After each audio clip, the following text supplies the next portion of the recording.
vocês mandam várias mensagens, tanto no meu Instagram quanto nos comentários aqui no canal, pedindo: Ricardo, grave um vídeo mostrando pra gente o que é importante ler no relatório gerencial. O que você vai olhar lá? Eu vou olhar se tem desconto sobre o patrimonial, como é que tá o dividend yield. Olha, dá sim para tirar essas informações, é importante, mas você verá que isso é a última coisa que eu olho no relatório gerencial. Há informações riquíssimas e mais importantes que devem ser observadas anteriormente. Eu sou Ricardo Figueiredo, especialista em fundos imobiliários aqui na Finclass, e no vídeo de hoje vamos observar quais são os pontos mais relevantes para a leitura no relatório gerencial de um FII. Vem comigo! Vamos lá, vai ser prática, hein, pessoal? O vídeo de hoje é prático. Vou abrir relatórios gerenciais, no plural, de 2 fundos imobiliários para mostrar para vocês pontos que são relevantes. Vamos combinar a regra do jogo. Primeiro é que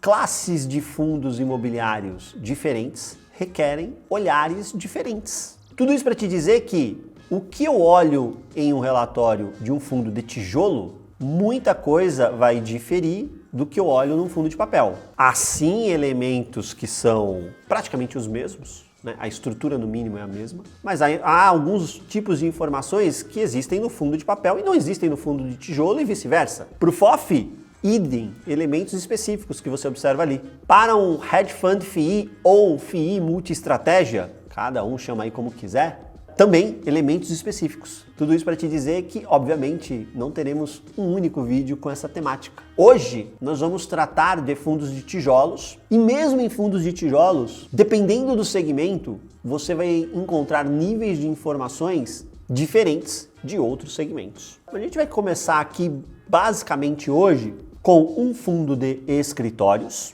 e eu trouxe um fundo de renda urbana também, muito mais para tratar da questão de alavancagem. E alavancagem é algo que você pode encontrar em logística, escritório, renda urbana, enfim. Mas eu trouxe esses 2 segmentos hoje. Muito provavelmente, sim, teremos mais um vídeo tratando de fundo de tijolo para pegar outros segmentos e outros para tratar de FOF, hedge fund FII, fundo de papel, etc. Continuando com as regras do jogo, os fundos que estou utilizando como exemplo de o que eu vou buscar no relatório gerencial não são recomendação de compra. Então não é porque eu utilizei o fundo A, B ou C que você na sequência vai falar: o Ricardo utilizou esse fundo é porque ele recomenda para os assinantes da Finclass. Vou abrir o home broker agora, nem vou continuar o vídeo. Vou abrir o home broker e vou comprar esses fundos. Não, né? O vídeo é educacional. Então os exemplos aqui colocados servem para você entender o que este analista e o time dele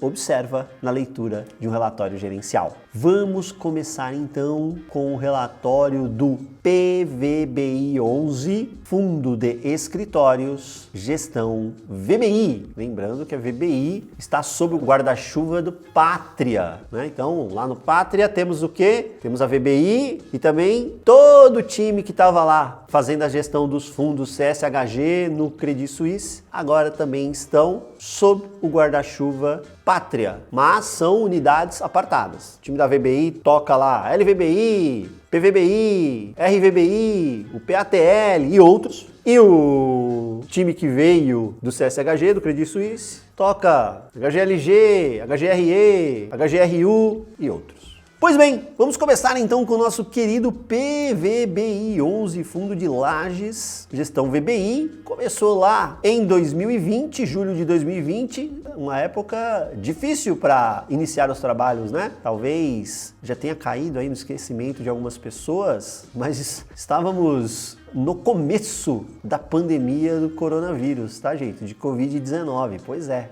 julho de 20. Ele estava ali iniciando no mercado, janelinha dura. Como eu coloquei, o fundo é gestão VBI, administração BTG. E vamos lá. Algumas informações importantes são sempre colocadas no comecinho do relatório. Se não é na primeira página, é na segunda, mas é bem no comecinho. Informações são essas. Qual é o patrimônio do fundo? Market cap. Olha, gente, é aquilo. A gente até tenta conversar com os gestores, né? Pessoal, eu sei que vocês são fluentes em inglês, né? Esse é o meu papo com o gestor, tá? Todo time, é importantíssimo no mercado financeiro, né? Falar inglês. Mas o fundo imobiliário é um produto de pessoa física. Vamos lembrar, 3/4 das cotas pessoa física. 2/3 do giro diário da negociação, pessoa física. Dos mais diferentes níveis e profissões, é um produto extremamente democrático e entendo que é absolutamente desnecessário vocês ficarem exibindo a capacidade de vocês de falar inglês no relatório gerencial. Então não precisava colocar market cap aqui. Podia ter colocado o valor de mercado, bom e velho valor de mercado. O PB, Price to Book, né? Podia ter colocado P sobre VP, que é o popular que a gente de fundo imobiliário conhece, né? A DTV, meu Deus, Ricardo, parece nome de vacina. Mas nome de vacina, mas não é. Isso aqui é a liquidez diária, média, né? Média de liquidez diária. Então a turma podia economizar no inglês, deixar para momentos apropriados. Mas é isso, tá, gente? De vez em quando a gente vai se deparar. A dica que eu te dou, bem, quando o gestor quiser gastar o inglês no relatório, já deixa aí o e-mail aberto, né? Para você fazer o pedido, né? Não precisa gastar o inglês, né? Para ver se a turma se toca. Só o analista falando, acho que tá meio difícil. Não é só VBI não, tá? Tem outros que são até piores. E também, através da internet, você consegue, né? O significado de cada termo desse, tá bom? Então você dá uma pesquisadinha na internet e consegue. Fora essas informações iniciais, aqui ó, o valor da cota patrimonial, 105, cota de fechamento, 94, é assim que ele calculou esse price to book, famoso PVP, né? É o 94 aqui sobre o 105,09, aí dá o 0,90, que a nossa interpretação é, se ele tivesse 1, é porque o valor de mercado estaria igual a patrimonial. Como ele está 0,90, é porque está abaixo, ou seja, é um desconto de 10%, né? Essa distância até o 1 é o desconto aí que a gente tem de 10%. Tem aqui o número de cotistas, um fundo interessantíssimo, mais de 5 milhões negociando por dia, mais de 160 mil cotistas, interessantíssimo. Aí ele fala, ó, os dados são de julho, né? Movimentação de locatário, importante, lembre-se, isso aqui é um fundo de escritórios, então que movimentação de locatário teve? Teve uma devolução aqui de 247 metros quadrados no D1, pagou multa, tudo certinho na saída. Teve revisional e reajuste, então ó, revisional aqui de mais de 1.100 metros quadrados no Faria Lima 4.440 e 620 metros quadrados no D1, impactando renda lá, competência outubro e julho, né? Então a do Faria Lima 4.440 vai impactar competência outubro, caixa novembro. E a do D1, competência julho, caixa agosto. Reajustes previstos para o mês, 378 metros quadrados foram realizados. Tudo certinho, tá? Sem nenhum problema. Aí ele diz qual foi o rendimento, 65 centavos em linha com os últimos meses. Recebeu aqui o não recorrente da parcela da venda do ativo JK. Quem está mais tempo no fundo conhece essa história. Foi vendido lá atrás, pagamento é parcelado, recebeu aí a parcela, tudo certinho. Teve aí custo de vacância, né? Então você impacta negativamente, o fundo paga IPTU, condomínio da área vaga, e tem uma reservinha de 2 centavos por cota. Então aqui a gente entende o que é que teve de movimentação de locatários, né? O que aconteceu com movimentação de locatários. Aí depois vem algumas informações que ele coloca dos ativos, diz aqui que o Faria Lima 4.440 conquistou certificação do Guia 4 Rodas de acessibilidade, pensando nessa gestão focada em ESG, é importante isso daqui, né? Fala um pouquinho do negócio que eu citei de VBI Pátria, mas vamos para o que interessa, né? Olha, chegou aqui, Ricardo, histórico de dividendo, dividend yield, lembra que eu te falei? Calma, vamos pular isso daqui, vamos para o que interessa de imobiliário. Você está comprando um fundo imobiliário, então você tem que avaliar fundamento imobiliário.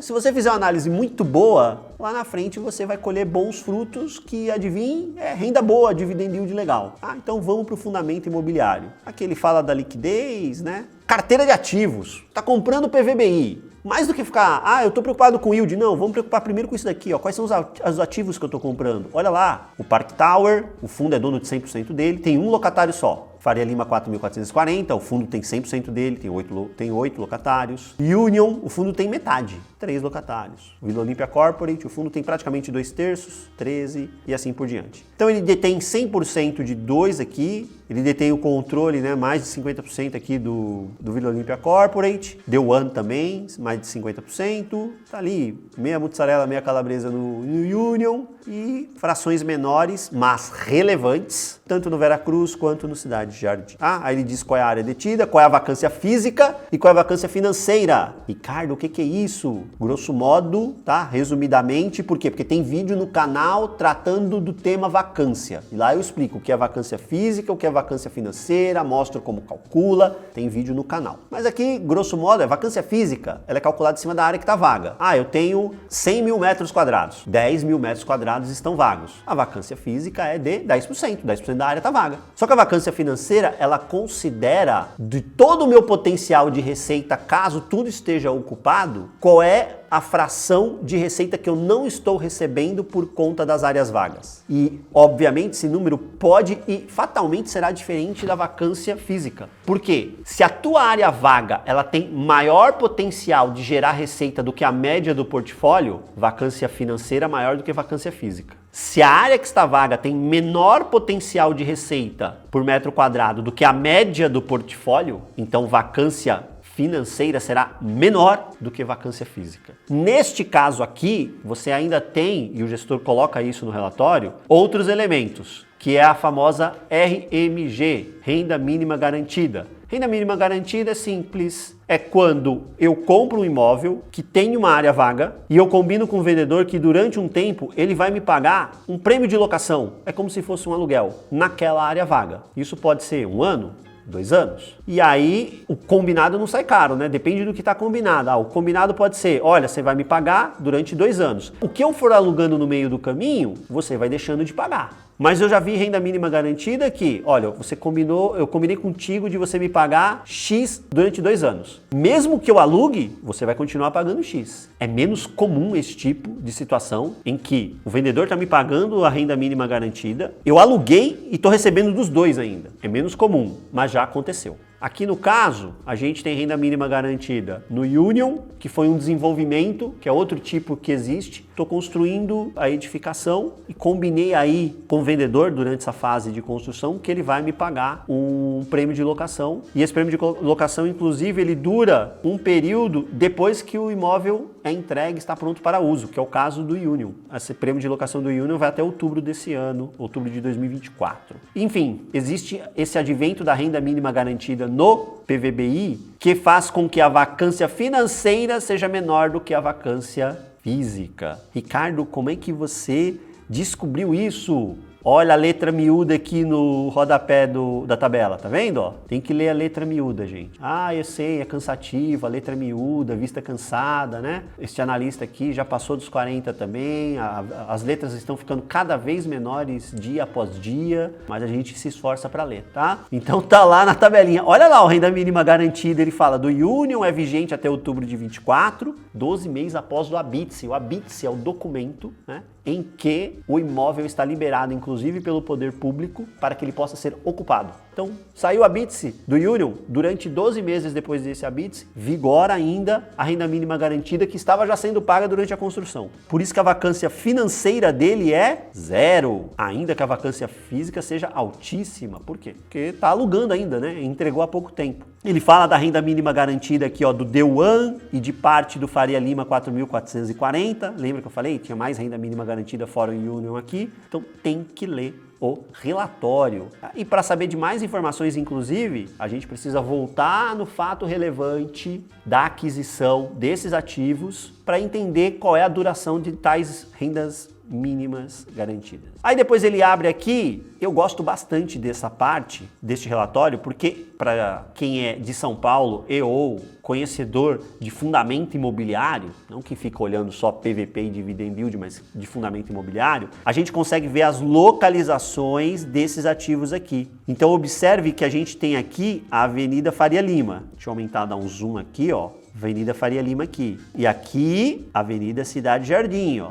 Olha onde estão os imóveis, ó, Deuan, Faria Lima 4.440, na Avenida JK passando aqui, você tem o Union, tá mais perto da Faria Lima, lógico, mas também tá pertinho da JK, Vera Cruz aqui, ó, Faria Lima, o FL 4.440, Faria Lima, aí você tem o Vila Olímpia Corporate, que é mais região homônima, né, ao nome do prédio, Vila Olímpia. Tudo isso para te dizer que é um portfólio focado na melhor localização de escritórios de São Paulo, que é o maior mercado de escritórios do Brasil, né? Então você tem ali Faria Lima, JK, Vila Olímpia. Essa região transaciona níveis mais altos de locação por metro quadrado, trabalha com níveis mais baixos de vacância física. Os imóveis tem características de alto padrão. Veja que 81% da receita vem de imóveis AAA, AAA, melhor nível de qualidade. O restante é duplo A, então você não tem imóvel caidinho aqui, é só imóvel de alto padrão. Outro fator importante, né? Fundamento imobiliário, lembre-se, fundamento imobiliário. Setores que compõem aí o meu pool, minha lista de locatários. Outro fator importante, setores, segmentos que compõem a minha lista de locatários. Então você vê aqui que 28% é saúde, aí você tem instituição financeira 32%, gestora de recursos aqui 7%, meio que se confunde, né? Instituição financeira e gestora de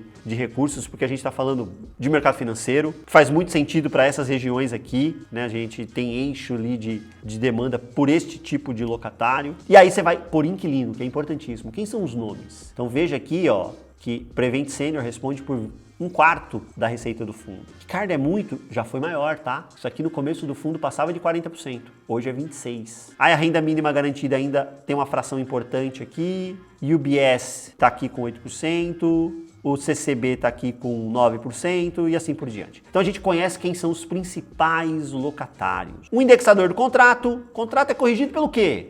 O contrato é corrigido pelo IPCA, quase metade, né? Aí tem uma parte importante aqui que corrige por IGPM, tem o IPC, certo? Então, é importante a gente conhecer os indexadores. Quais são os ativos mais importantes para a receita? Então, o FL 4.440 é o mais importante, 32%. Na sequência vem o Park Tower, né? O Park Tower tá onde, ó? Vamos procurar o Park Tower. Aqui, ó. Ele vem descendo a Brigadeiro, Luiz Antônio. Então, ele tá ali na Brigadeiro, chegando já. Depois que você termina de descer, você cai ali no eixo mais próximo dessa região que é mais premium, né? De melhor qualidade, né? Faria Lima, JK, etc. Quem mais a gente tem aqui? E aí o resto tá bem divididinho, né? Então você tem grande destaque. Park Tower, que é um prédio que tem um locatário, que é a Prevent Senior. Ó os 26 aqui, Prevent Senior. Ó os 26 aqui do Park Tower, né? Não é coincidência numérica. O Faria Lima 4.440, baita ativo, é o que representa a maior receita. E depois bem divididinho aqui o restante da turma, ali com 9%, só o Vila Olímpia Corporate um pouquinho menos. Como eu coloquei, ó, 82% é contrato típico,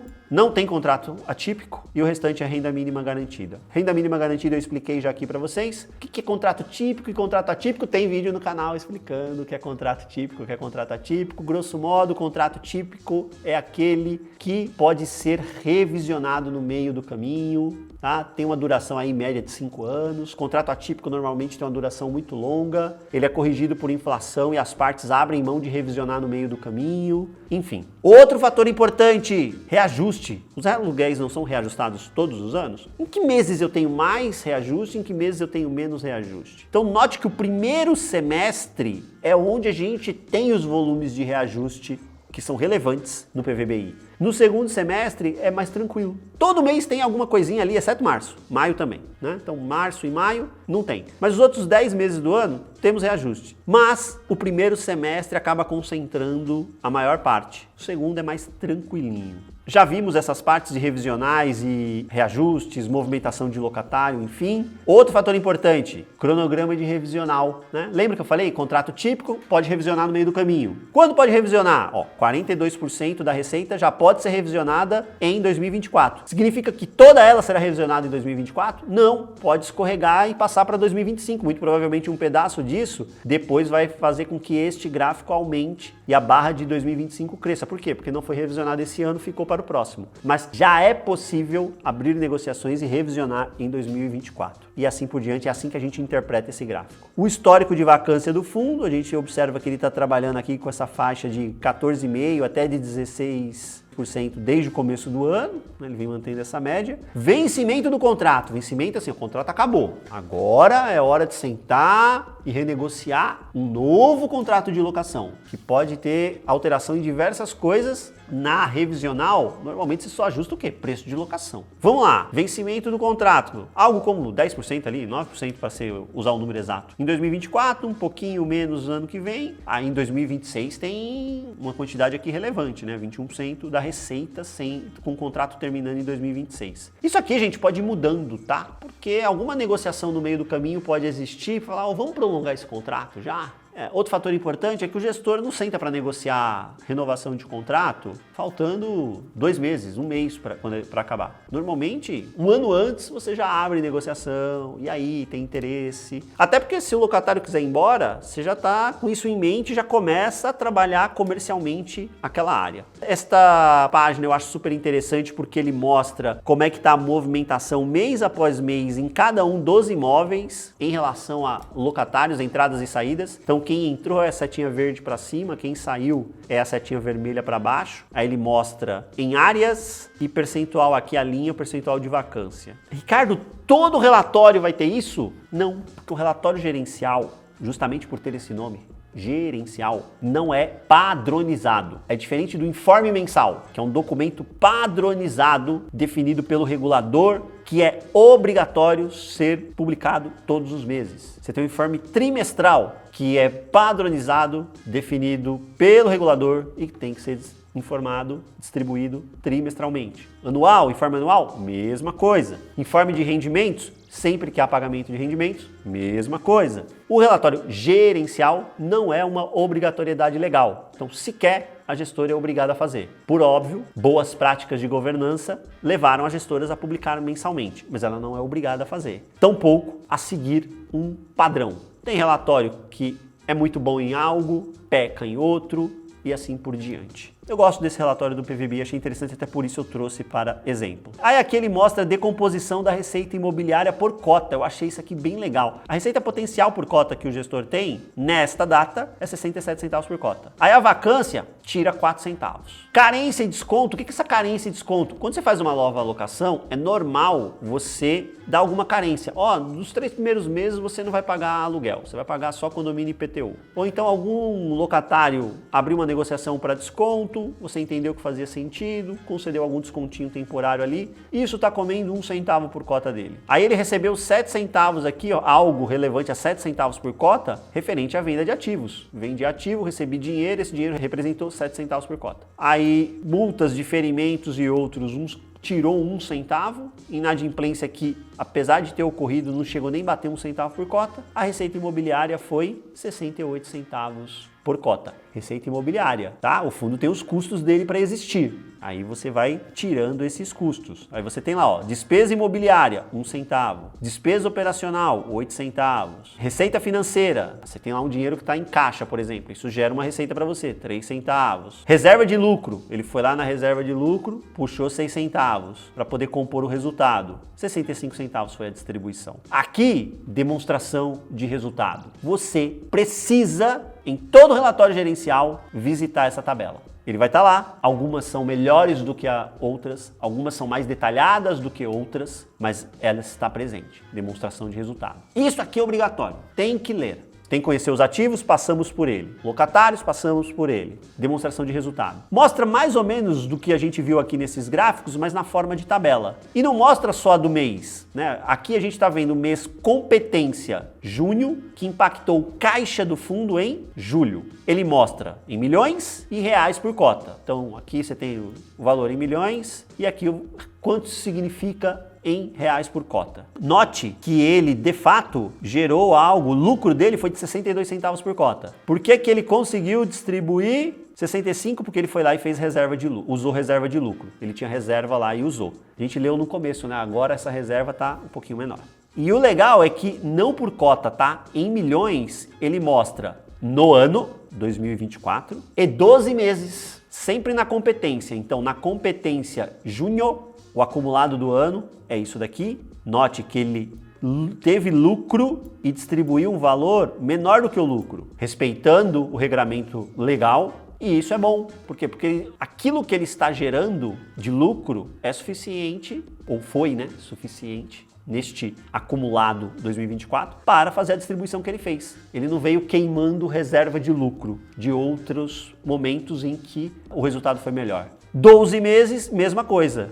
Né? Olha o lucro aqui, 146 contra 143 de distribuição. Mais uma vez, aqui ele mostra por cota, R$ 8,00 por cota. Aqui ele distribuiu R$ 3,90 por cota. Pessoal, aqui no PVBI, estes elementos eu queria mostrar para vocês. Ativo, locatário, revisional e vencimento de contrato, qual é o indexador que corrige o contrato, os meses, né, que eu vou ter essas correções para ver quando eu posso esperar que os aluguéis cresçam pela correção da inflação. A DRE é fundamental para eu entender qual é a receita imobiliária, o que comeu ali a minha receita imobiliária. As despesas imobiliárias, despesa de vacância, por exemplo, despesa operacional, se eu tenho despesa financeira ou não. Nesse caso, não tem despesa financeira.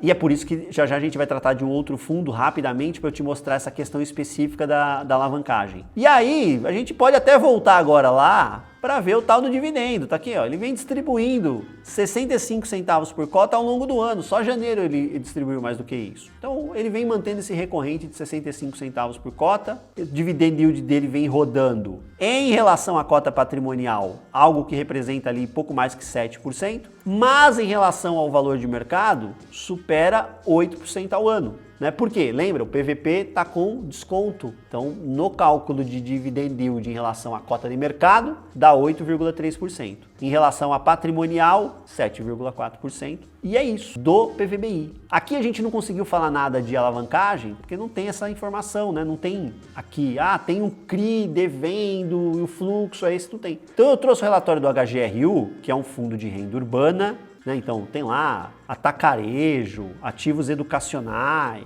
varejo normal, como lojas pernambucanas, etc. Né? Gestão pátria agora, né? Mas lembre-se, era o time do Credit Suisse, tá todo o time lá, que tem um histórico maravilhoso na gestão desse fundo, destravaram bastante valor. Vamos ver se vão continuar agora nessa mesma toada, agora usando, né, a nomenclatura pátria. Ó a DRE aqui, ó, composição de resultado, tá vendo, gente? Lá na VBI, o nome era... Tá aqui, ó, demonstração de resultado. No HGRU, composição de resultado. Mesma coisa. Importante, aqui no VBI, só para fechar, depois ele abre ativo por ativo, ó. Detalhes, tá, ó. Plano de construção, quando foi adquirido, qual é a área, enfim. Vale a pena você conhecer um pouquinho mais detalhadamente cada um dos ativos. Mas voltamos para o HGRU, composição tá aqui. Mas depois a gente vai pegar e falar especificamente da leitura, do gerencial de um fundo de renda urbana, a gente volta. O que eu quero te mostrar aqui é em relação à alavancagem. Você vai ter que procurar essa informação, se o fundo tem despesa financeira, alavancagem. Como é que você faz isso? Ó, olha aqui, ó, capítulo destinado à alavancagem. Aí ele diz qual é o meu fluxo previsto. Então note que você tem aqui, ó, percentual de alavancagem. Tá baixo, hein? Menos de 4% de alavancagem pequenininho a HGRU tem. E aqui ele mostra quantos milhões são. É óbvio que vai decrescendo porque você vai pagando a tua dívida, né? Então ele é decrescente. Eu gosto bastante deste gráfico aqui. Qual é a mensagem que este gráfico passa? Ele mostra qual é a amortização do saldo devedor. A amortização, ó, prevista, pouco mais que 4 milhões para 2024, para 2025, praticamente 10 milhões. Nossa, Ricardo, cresceu bastante, né? Ela pode crescer bastante a depender do que, se eu estou no momento em que eu tenho carência e a carência acaba no ano seguinte. Mas também a gente precisa lembrar que a gente já está, né? Aqui é o relatório de junho. Metade do ano já foi. Então ele já pagou um pedaço disso também, né? 2026 praticamente a mesma coisa aqui de 2025. Vai crescendo um pouquinho, porque você vai pagando a dívida justamente para o saldo devedor e caindo até zerar. Tá vendo essa linha amarela? O que essa linha amarela significa? 5% do resultado médio do fundo em 12 meses. Por que ele traz essa informação? Porque lembra que ele tem que distribuir no mínimo 95% do resultado, não é? E esses outros 5%? Olha, esses outros 5%, ele consegue fazer frente à amortização até praticamente o que é previsto para 2027. Para 2028, quase tudo. Teria aqui que entrar um recurso novo para pagar um pedacinho dessa dívida. Tudo isso para dizer, olha, tá saudável. Fica tranquilo que o fluxo tá saudável. Eu tenho uma chance muito pequena de ser obrigado a fazer uma emissão num cenário desfavorável para poder pagar a dívida. Ou vender algum imóvel para poder quitar a dívida no momento que é adverso. A dívida está super controlada, representa pouco do patrimônio e o próprio fluxo, respeitando o regramento legal, sem ter que pedir nenhuma autorização especial para cotista, já permite que as amortizações sejam sanadas aí até 2027 no mínimo. Essa informação de alavancagem é importante a gente buscar nos relatórios gerenciais. Essa abertura, eu gosto muito aqui de como o pessoal do HGRU disponibiliza, com essa cara mostrando como o fluxo vai sendo amortizado até ele zerar, que a gente tem uma ideia de quantos milhões o saldo devedor vai existindo ali, quanto eu estou pagando por ano. Fator importante, a gente, em próximos vídeos, quando tratarmos de setores diferentes, vamos voltar à temática alavancagem. Apesar da gente ter falado no PVBI, como lá não tinha alavancagem com essa abertura bacana aqui, ainda mais com essa abertura bacana que o pessoal do HGRU fez, eu trouxe este elemento específico do HGRU, mas mais uma vez a gente vai voltar em renda urbana em vídeos futuros para tratar de leitura de relatório gerencial. E agora eu quero que você me conte aí nos comentários se o vídeo efetivamente abriu o caminho, iluminou a sua leitura de relatório gerencial, pelo menos para esse segmento, para escritório. O que você precisa olhar de fato? No fundo de tijolo, quais são os ativos, localização, peso de cada ativo, quem são os locatários, quanto pesa cada locatário. Me conte aí nos comentários se isso te ajudou. Qual é o próximo segmento que você quer que eu traga esse passo a passo de leitura de relatório gerencial? Conte aí para mim nos comentários. E vocês viram que eu leio, porque esse foi pedido de vocês em vídeos anteriores. Não esqueça de deixar o seu like. O like, assim como o rendimento do fundo imobiliário para a pessoa física, não é tributado. Então eu conto com o seu like. Se inscreva no canal para você receber aí as notificações de quando publicarmos novos vídeos. E tenha certeza, eu voltarei com muito mais de fundos imobiliários para vocês. Um grande abraço e até a próxima.